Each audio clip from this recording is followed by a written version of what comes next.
play drums correctly requires not only patience, but a good teacher. The student needs guidance in order to be able to play the various required rudiments, their application to all types of music, and the ability to read music.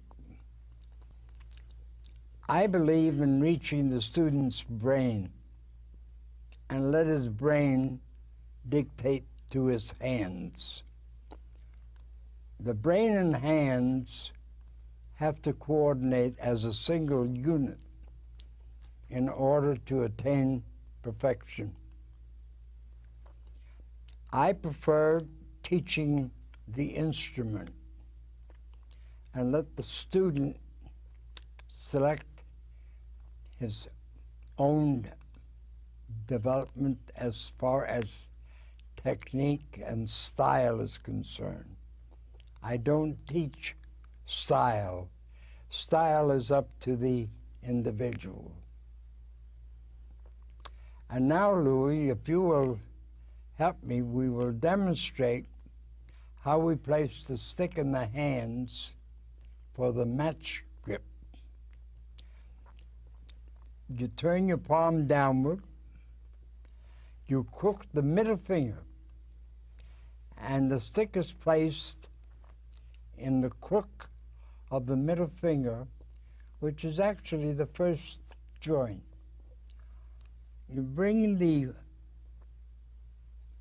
forefinger, which is the index finger, and the thumb toward the stick so that the stick touches between the first and second joint of the index finger.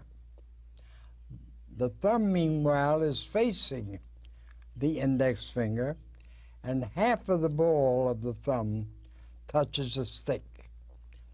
And now you have a three-fingered grip with a very narrow fulcrum or balance point. The narrower the fulcrum or balance point, the better the stick will rebound. Now, as far as the distance from the butt end, do you know where to hold that stick, or how would you hold the stick from the butt end as to where the proper balance would be? I think you taught me this many, many years ago, Murray. Yeah. Where the balance has to do with when you have that middle finger and you feel the bounce coming from this position onto the head. All right, let's try it. So if I'm doing this and the bounce,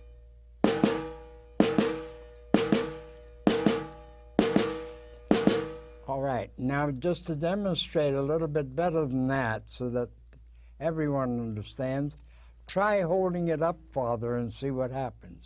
Now try that. Doesn't do as well. So it isn't because some teacher says this is where you hold it. Try and hold it way in the farther back. right?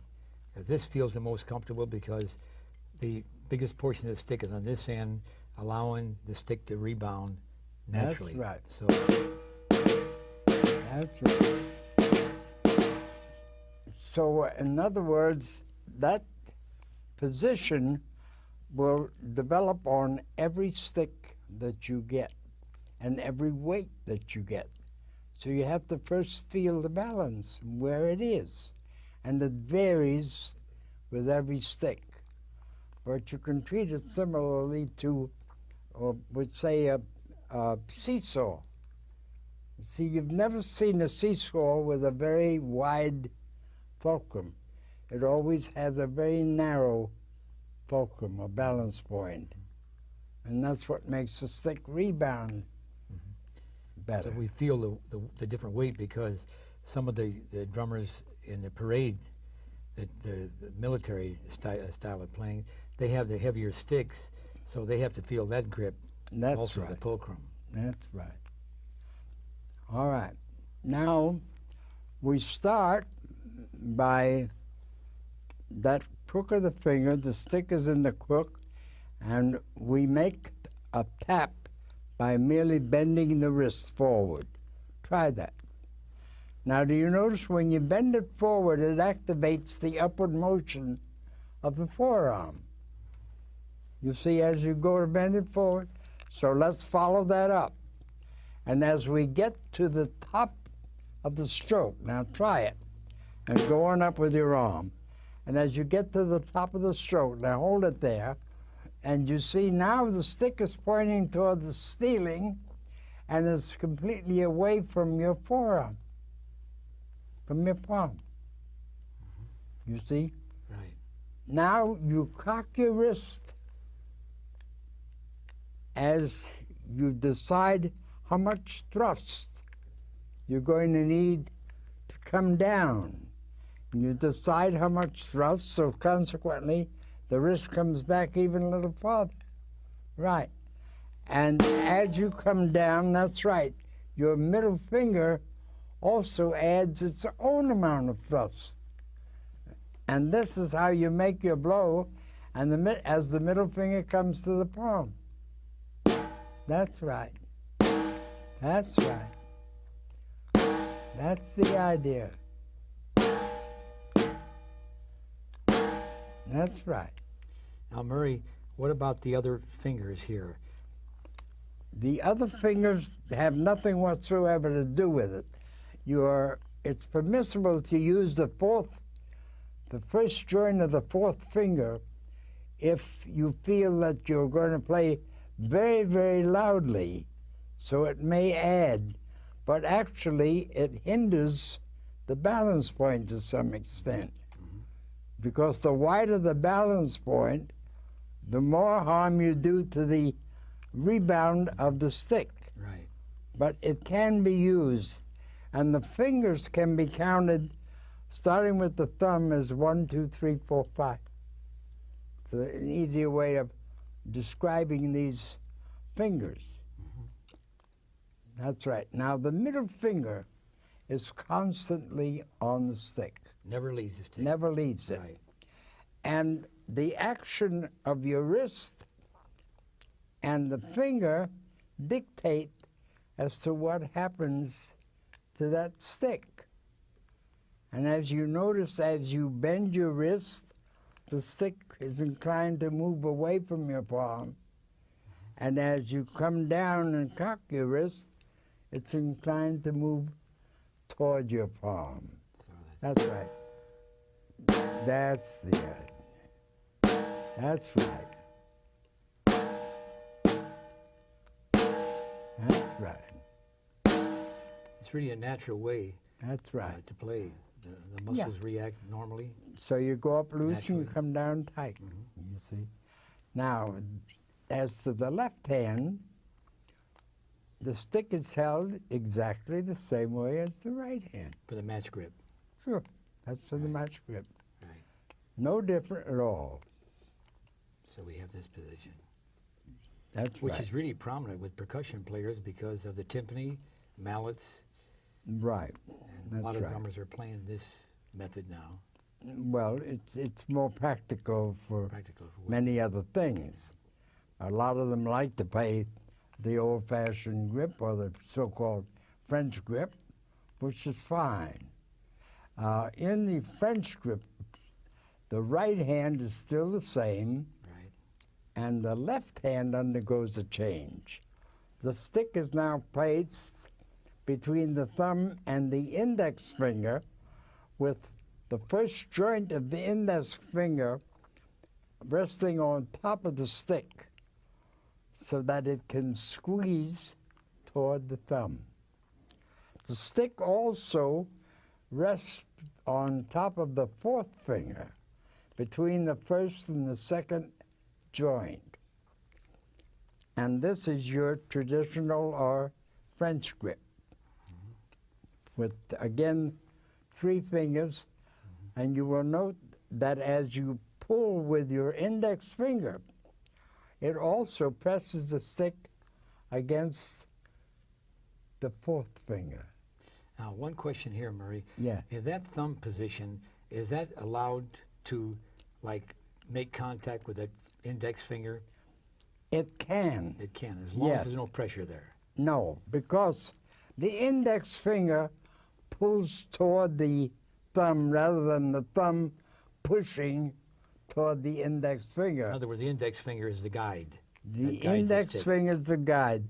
The index finger actually does the same thing that the third finger does in the right hand. With this finger. It merely replaces the middle finger. And stays on the stick constantly. Yeah, that's right. So middle finger has nothing whatsoever to do with anything.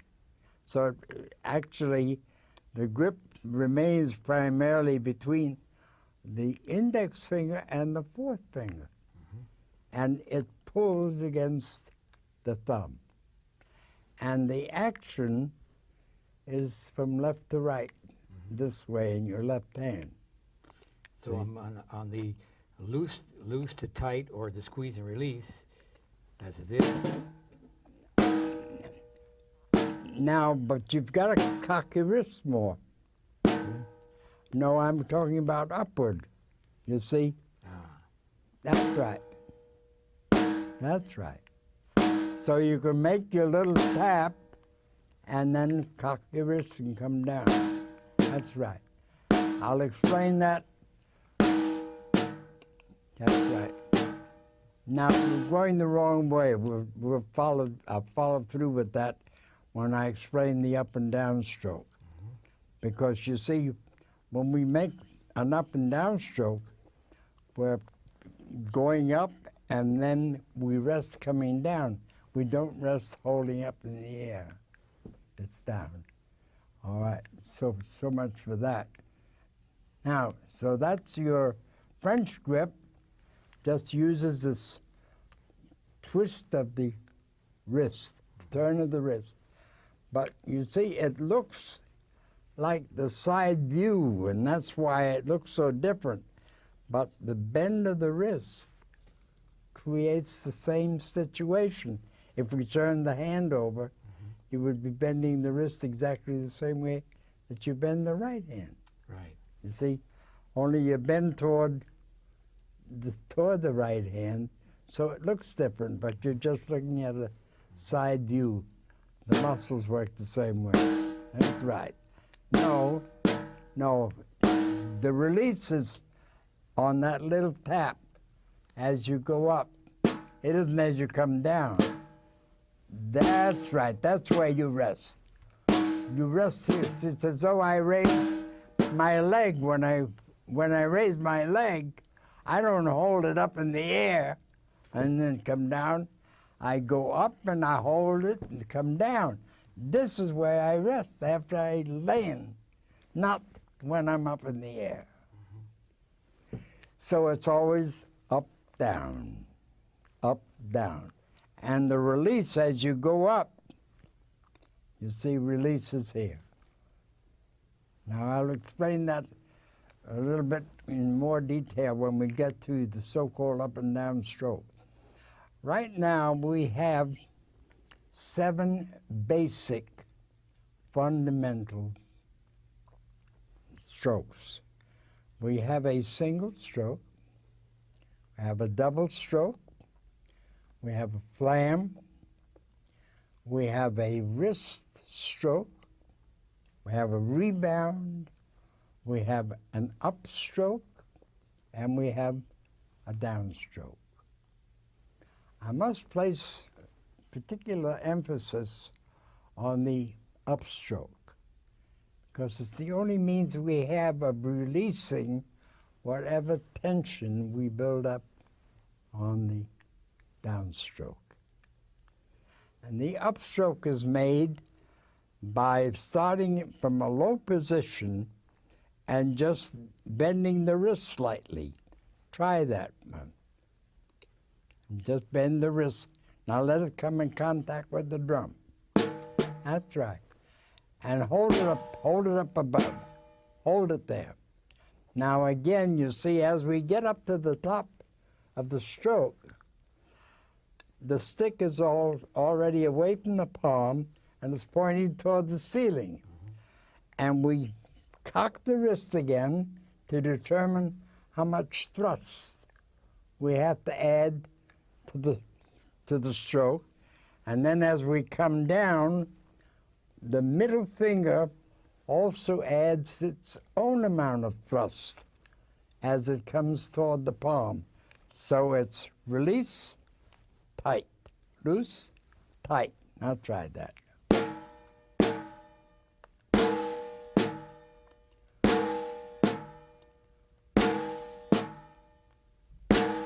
Right. So you see, the release is merely the fact that you're not trying to strike the drum. It's the fact that you can't avoid it. Because the minute you bend your wrist, if you're that low, it's going to make its little tap. And the minute this bends, it releases all the tension in your forearm. So you play loose, tight, loose, tight, loose, tight, which also is, again, squeeze, release, squeeze, release, squeeze, release. See how that begins to work? You want to try a couple of those? All right.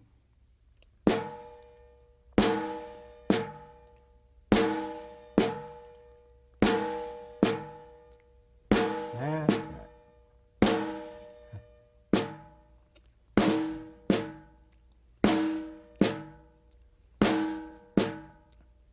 Now hold it a minute. Now cock your wrist more as you go up, because you see your only thrust comes from the rate of speed at which you turn your wrist. No, you see, you're raising your arm and you're pointing downward. Turn. Uh-huh. That's right. That's where all the horsepower is.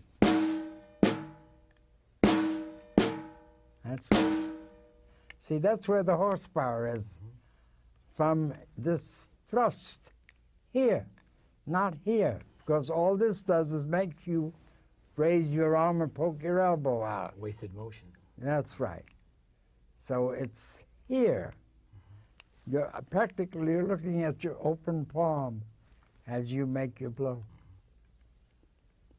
See? So it doesn't require a big bend to release.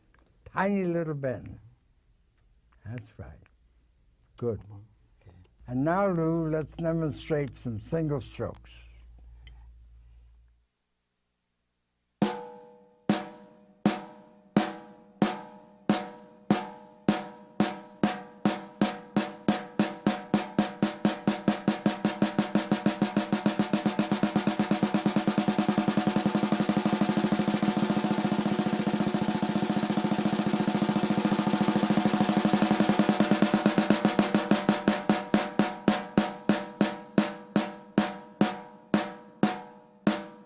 That's great.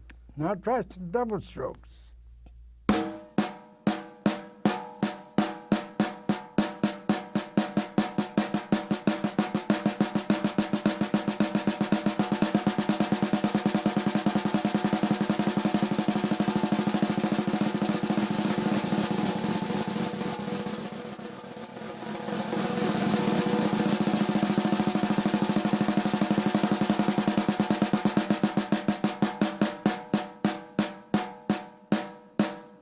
All right, I'd like to hear a couple of more of those crescendo rolls, right from scratch.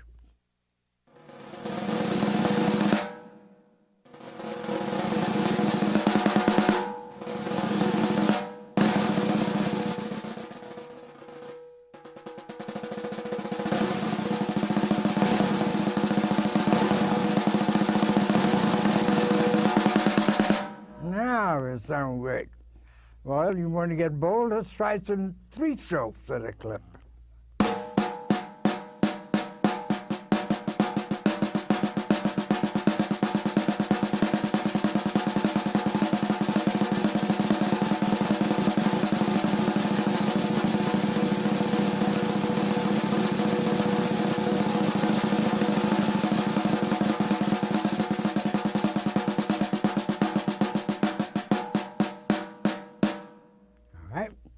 How about a few flames?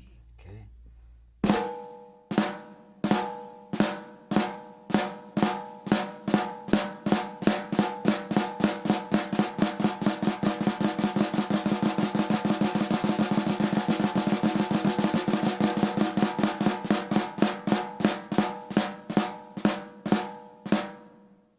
Now close your flames.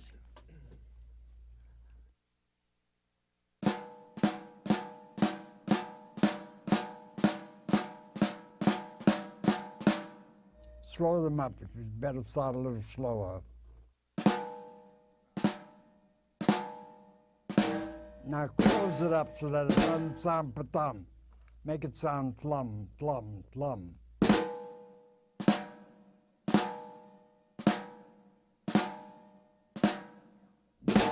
Use an upstroke on your left hand. Okay. Just release it. See?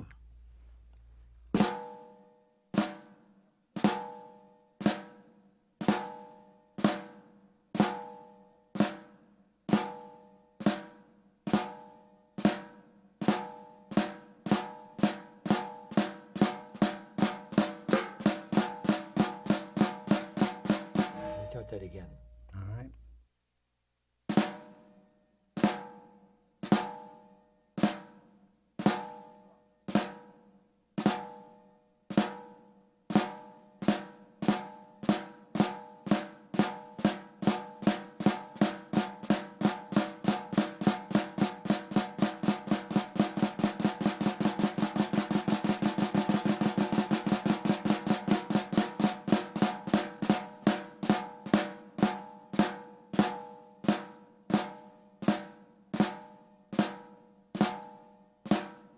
Okay, so actually, all that you're doing is you're making an up and a downstroke. Right. That's all that's happening in either hand. You want to try a few drags? Okay. A roughs?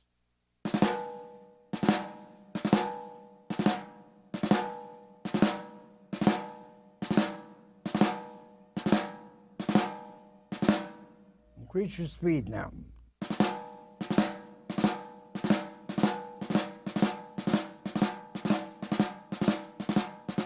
Faster yet.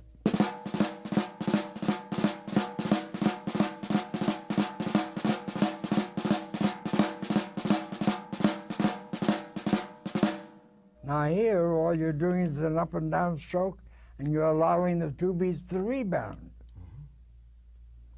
Right. You can understand? Right. It's all one and the same idea. Or how about some four-stroke roughs?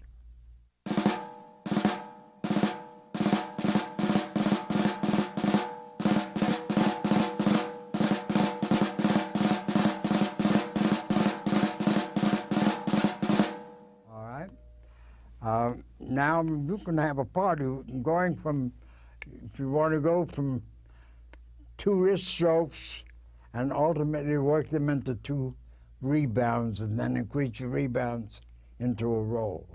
Go ahead. Okay. In other words, mix up what I've been doing. Right. Going to flams.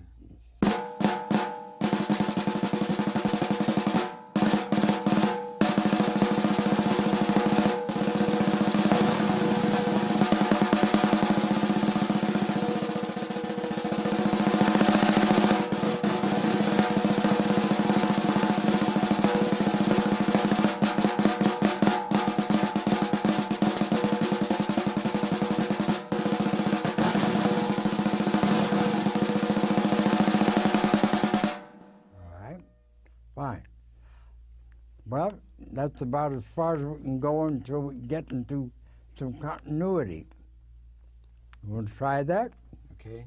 Okay. Try a rough, which consists of just a rebound in one hand and a wrist stroke in the opposite hand. Just sounds drum, drum, drum, drum. Try that. Alternate it or just on one No, side? just one way. One side.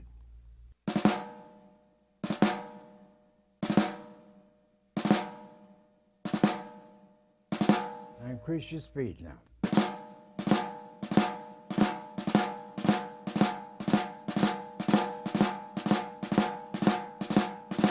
All right. Now if you slow down the rebound in your left hand and you time your right hand earlier so that it meets the second beat of the rebound, you will now have the thumb, the thumb, the thumb. Try that.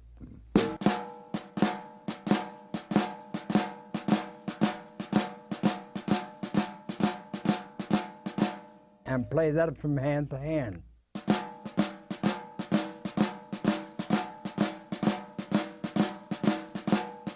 Okay, so you're still playing an up and a down stroke. You notice that the hands work the same way.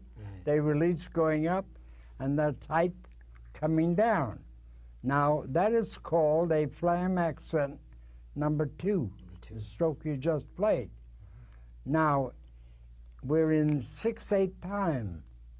Now, if you took the same 3 strokes, but start with the flam, and you put it in 2/4 time, we would have tlapa, tlapa, tlapa, tlapa. Try that.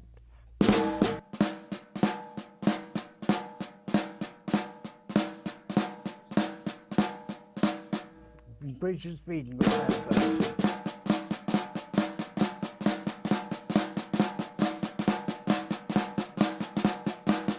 All right, now you have a flam tap. Right. Now let's go back to the 6/8 and go into the flam accent number 2 just one way. Da-tlum, da-tlum, da-tlum, da-tlum. Try that.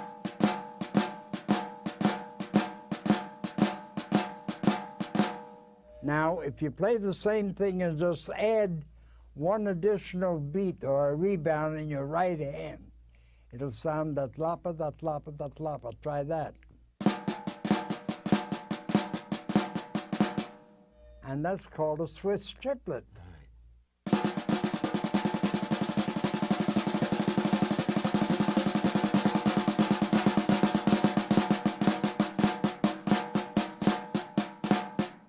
That's right. So everything I'm talking about can be done either way, one way or the other way.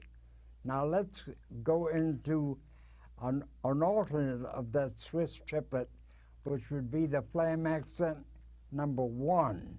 Now just play a number 2 one way, da thumb, and an upstroke in the opposite hand. Da thumb. No, an upstroke. Da thumb, up. No, but you're already raising that. Well, you make the upstroke. No. Da thumb, and keep it down here, and then go up. Up. Yeah. No. Play the stroke. Da thumb, up. But you haven't made a stroke. Make it. That's right. I see. Try that again. Now, no, just hold it. Do the same thing. Now hold that. Now you're in position to play the same thing in the opposite hand. Da tlop, boom. No, you played a downstroke, an upstroke. Da tlop, boom. Up. That's right. Now you're in position to alternate it. Now I'm playing a flam accent now? You're playing a flam accent number 1. Da tlapa, da tlapa, da tlapa, da tlapa.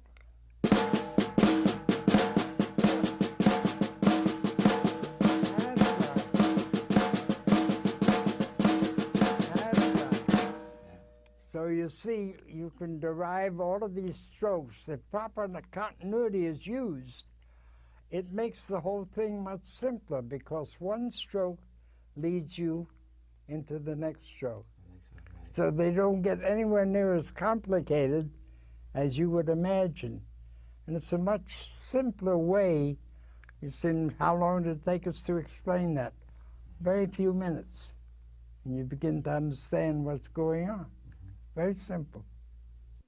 You know, there's one thing that I've always marveled about. The average legitimate drummer plays a beautiful open roll, plays the worst closed roll that I've ever heard, because they're never taught to play a closed roll. He plays beautiful closed rolls, and I can't get him to play an open roll. Oh, he can do it. Play an open roll without crushing him. Without crushing it.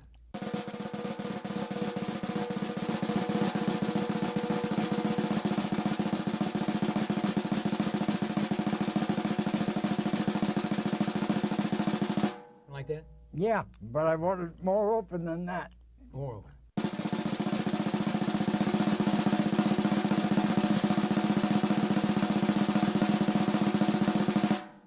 That's what I'm talking about.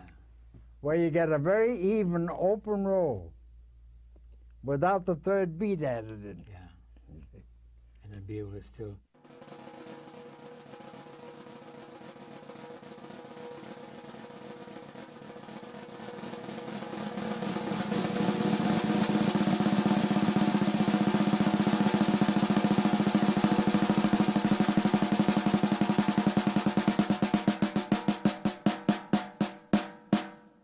And now, Murray, I'd like to demonstrate on the drum set all these wonderful things that you gave me, the basic training and the wonderful teachings that you've done for me for so many years. And I'd like to show our audience some of that technique on the drum set. I'd love to hear it. Sure. By all means.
type of player that I am today, I think, to a large degree, has to do with some of the things that I learned from Murray. And primarily, I think what Murray did for me was him teaching me about the up and the downstroke. And what he got me to do was to learn how to get this motion in my playing, just like, you know, when you're waving your hand, like so. And it's hard to describe. I'd sort of gotten into a habit before I went to study with him. I sort of got in a habit of keeping my wrists very stiff because I was coming out of a type of technique where everything was played where the forearm stayed still and all of your strokes were made in this area like this. Everything was up and down, and there was no motion in your wrist where you would break your wrist at any time. So it was a wonderful technique that I learned, and at the time, this was in the early 70s, really helped me a lot because it helped me a lot with finger control. And but it was also a type of technique that to me had a lot of tension in it. Even though you were releasing a certain amount of tension, to me I found that I had an awful lot of tension in my hands, more than I wanted after a period of years. And what Murray helped me to do was to relax even more, because to me relaxation is a very, very big part of this instrument. And, you know, of course, any instrument, but especially the drums, because I mean, you have all of your limbs involved, and it's incredible amount of things that are happening when you're playing a tune, and your mind is processing all this information and making four limbs move, and so you really have to be really, really relaxed. But I really don't, I don't think a lot about technique when I play. I'm aware of what my hands and feet are doing, but really, my technique, I only have taken it to a level where I feel it serves what I do. And the reason that I studied with Murray, I went back and sort of started at square one. He took me all the way down to the bottom. He says, my friend, you're in bad shape, he tells me. So we started all over. I mean, I went through Podemsky, I went through the entire stick control book, I went through all the rudiments, and he taught me all about the up and down stroke. He taught me about rebound strokes, the difference between rebound and wrist strokes, and all these things really, really helped me to relax even more on the instrument, and gave me a certain, I guess you could, just kept me from, got me out of being so stiff. I just felt, kind of released from a lot of the tension and things that had been building up. Because really, I remember a few years ago, it was right after Christmas time, and I was heading out to do some drum clinics. And right after Christmas, I remember I was rehearsing for these clinics, and I remember experiencing in my elbows right here, both my elbows, kind of just a tightness that I'd never really, experienced before. And I practiced for a couple of weeks, and I noticed that it was getting tighter. It was right here in the center of my elbow in both arms. And as I got closer and closer to going out, my arms started to feel tighter and tighter. And by the time I had come back from a week worth of clinics, I couldn't even hold on to a briefcase or, open a door, put any pressure on like a doorknob without just excruciating pain in both elbows. So I went to, the sports medicine guy, and, and he tells me, well, you have tendinitis. And this is something that really, really took me by surprise, because I really thought that I was playing relaxed. And it just really showed me that you have to be very aware of how much you relax when you play. Because if you don't, then the next step is tendinitis. And that only comes is just because it's just a buildup of tension in a certain area, right? And it pretty soon, as there's so much stress on it, that it leads to, you know, all sorts of problems. And, you know, of course, you know, there's always those stories about a lot of people that you may know who have been unable to play after a certain while, or at least had to take a break from playing because, you know, of the pain that they're experiencing from things like that. So good technique, I think, is really a must. And, you know, someone like Murray, who is just a master at what he does, he has a very, very simple way of teaching. There's no frills about it at all. I remember one time I was doing a stick control exercise, or no, it was a series of exercises he had given me, and I don't remember exactly how it was that this all developed, but I brought in the exercises put together in a way that he told me, that he didn't tell me to do it. And as I started doing this, he stopped me and he says, you know, this is not really how I do things. And I'm just paraphrasing, you know, paraphrasing here. He says, this is not how I do things. No frills here, you know, you just play the exercises and you'll see the benefit in this if you stay in it. And in the time that I studied with him, I'm trying to remember, I think I was with him for about 1.5 years, real seriously for about 1.5 years. And I really made an effort to really practice his things every day without fail. And that was where I learned also about when you practice, you don't need to practice for, you know, 10 hours. If you can concentrate and practice for 1.5 hours, you can get just as much done. And I was always telling people about that, but I never really saw it as a reality until I started working Murray stuff. And it was a wonderful routine. We'd have stick control, you know, every day. We'd go take 1/3 of all of the rudiments. I had them broken up into groups and very, very organized. So every 3rd day, I was going through all the rudiments. And then I had certain stick control exercises. I had wrist strokes and rebounds, the things I was telling you about, and a real routine. That routine got me so that I could really relax and enjoy myself when I was playing again. And really, really great. Murray, I'll love you forever for this. And so, you know, I don't know what else to tell you. To me, if you have enough technique to express yourself musically, that's all that you need. And certainly good hand technique helps to take all the raw edges off of what you do and really shape what you do, into something that, is, what's the right word? Just really shape it into something, really beautiful. I mean, this is art that we do, and you want to make it as perfect and as beautiful as you can, but still, have it be a musical thing and not sterile or technical. We don't want it to be some sort of mathematical exercise that we do here. We want to express ourselves musically, and the more technique you have, the more service that does to kind of what you are all about, musically. Your technique should serve the musician that you are.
In the very first part of the video, Murray explained some of the important movements of drumming, but we never got a chance to complete it. So today we're going to get into the squeeze and release system of the finger style playing. First of all, to reiterate, we got into the left hand position, which I'd like to explain a little more again thoroughly. The left hand position is this. With the first finger, the index finger is looped over the stick, the thumb is away from the first finger, and of course the third and fourth fingers just act as rebounding fingers. But the control is with the index finger, so you have this position for the left hand. In the right hand, the fulcrum is, in both cases, is 1/3 from the butt end of the stick. And the second finger here is the means of direction.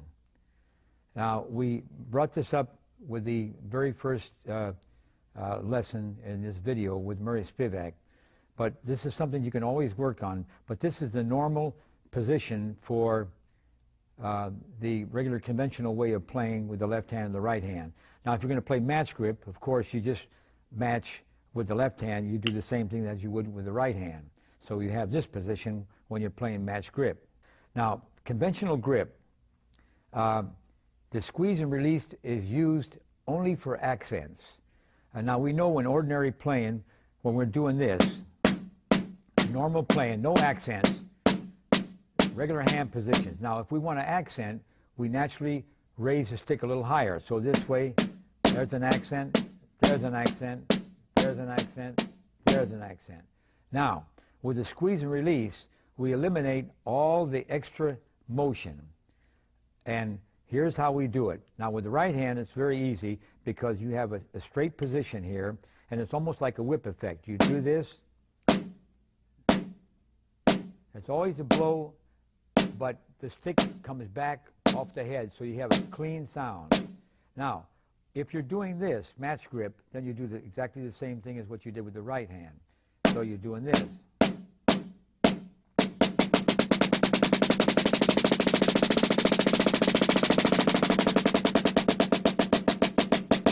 So the control is there. Now, if we want to squeeze and release with the left hand with a conventional grip, here's where we really have to learn. Now, if you notice, I'm going to go into the release position. Notice that the left arm does not move at all, but the wrist bends to the right, like that. Now, there's the normal position. That wrist bends to the right, and as I'm bending that wrist, you'll notice that the fingers stretch out close to the beat of the stick. And at no time do the fingers leave the stick. They're on the stick continually. So here's the normal position. Now we're ready to release. Now, when we squeeze, you make the beat and squeeze at the same time. So you do this. Now you notice when we come back to that position, we're back in the normal position. So once again, we're going to play like we do this. That's the release. That's the squeeze. Release, squeeze, release, squeeze. So when you accent then, you don't have to worry about too much of wasted motion, but you do it this way.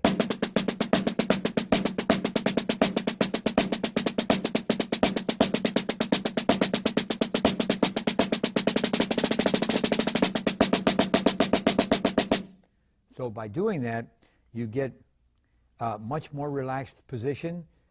You get the ultimate in sound, and you never get tired. You're not doing this. You're not doing too much of this, but you've got all the playing ability here, and everything is loose. Everything is relaxed. And your technique gets much better and better and better as time goes by. Now, it's very important to know when you're taking drum lessons, you're taught to make a stroke, which is this, upstroke and downstroke. That's in rudimental style of playing, which is perfectly all right. A tap is not using this kind of motion, arm motion, but using the wrist. So you're doing this. So it's important to know that when you're playing rolls, as a kid, when I took my lessons, they told me to play a 5-stroke roll, and I I did that. He said, no, a 5-stroke roll. Well, a 5-stroke roll to me is a bounce, bounce, and a tap. I call it a number 5 roll. So you can't teach a student this is a stroke and this is a tap. Then you say a 5-stroke roll, so I call it the number 5 roll, 2-bounce tap roll.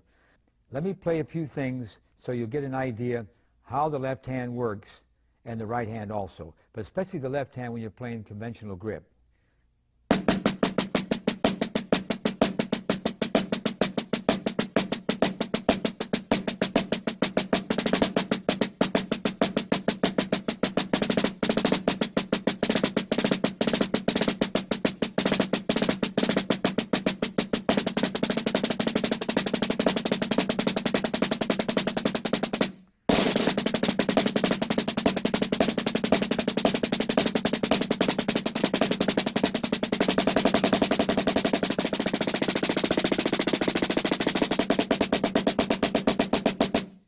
If we want to use just fingers only, we do that when we're playing pianissimo. Now you'll notice here,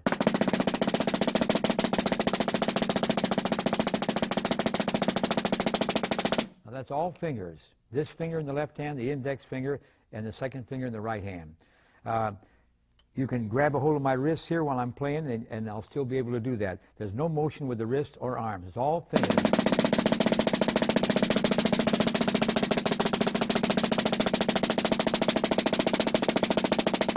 For pianissimo playing. Now we can bring it up to MF, mezzo forte, by using the fingers and the wrists.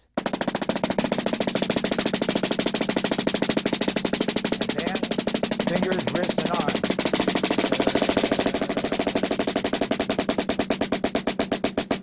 So there you have fortissimo, pianissimo, all by using the fingers in conjunction with the wrist and arm, fingers alone, or fingers and wrist, fingers, wrist, and arm. And at all times, by using the fingers all the time, you take all that muscular load off the hands and the arms and the wrists. And you can play easy, you can play hard, you can play soft, and you never get tired. To reiterate with the left hand again, make sure that the arm, there's no motion with the arm, straight, and you bend that wrist to the right like this. Normal position, here we are. Bend to the right for the release. The fingers stretch down toward the bead of the stick. Now to make the squeeze, we come back to the normal position exactly the same time you make the blow. So it's like this. The squeeze, release, squeeze, release, squeeze, release. So you have to assume this position, come down this way to the bend of the right, because if you don't, if you start this way and then you have to squeeze, you're going to do that, and that's not normal. That's really bad. So we have to assume this position, bending the wrist to the right for the release and come back for the squeeze. There's the motion right there. You can see that's a snap effect, and it worked. You can get all kind of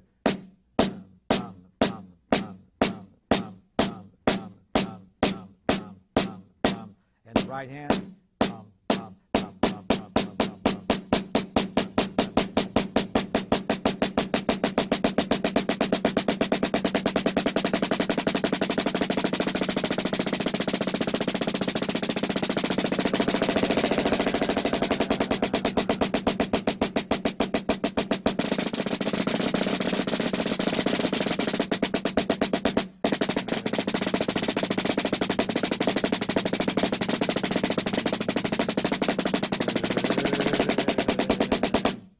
Okay, to make sure that these positions are clear, I want to do the right hand first, then the left hand, and very slow motion so you understand and you can visually see the hand positions and what's happening with the fingers, wrist, and arm, so forth. So here's the right hand, squeeze and release.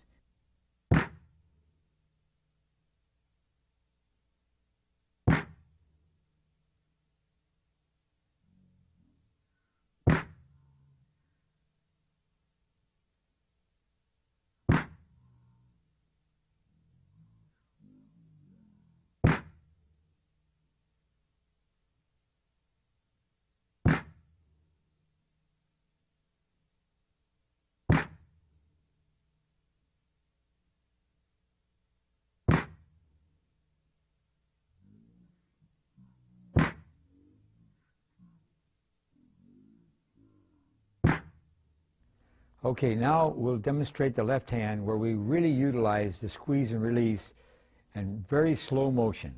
So we're in this position, release, squeeze, release, squeeze, release, squeeze, release, squeeze.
One of the main revelations that Murray gave me was about sound and about relaxing and vibration, letting everything vibrate.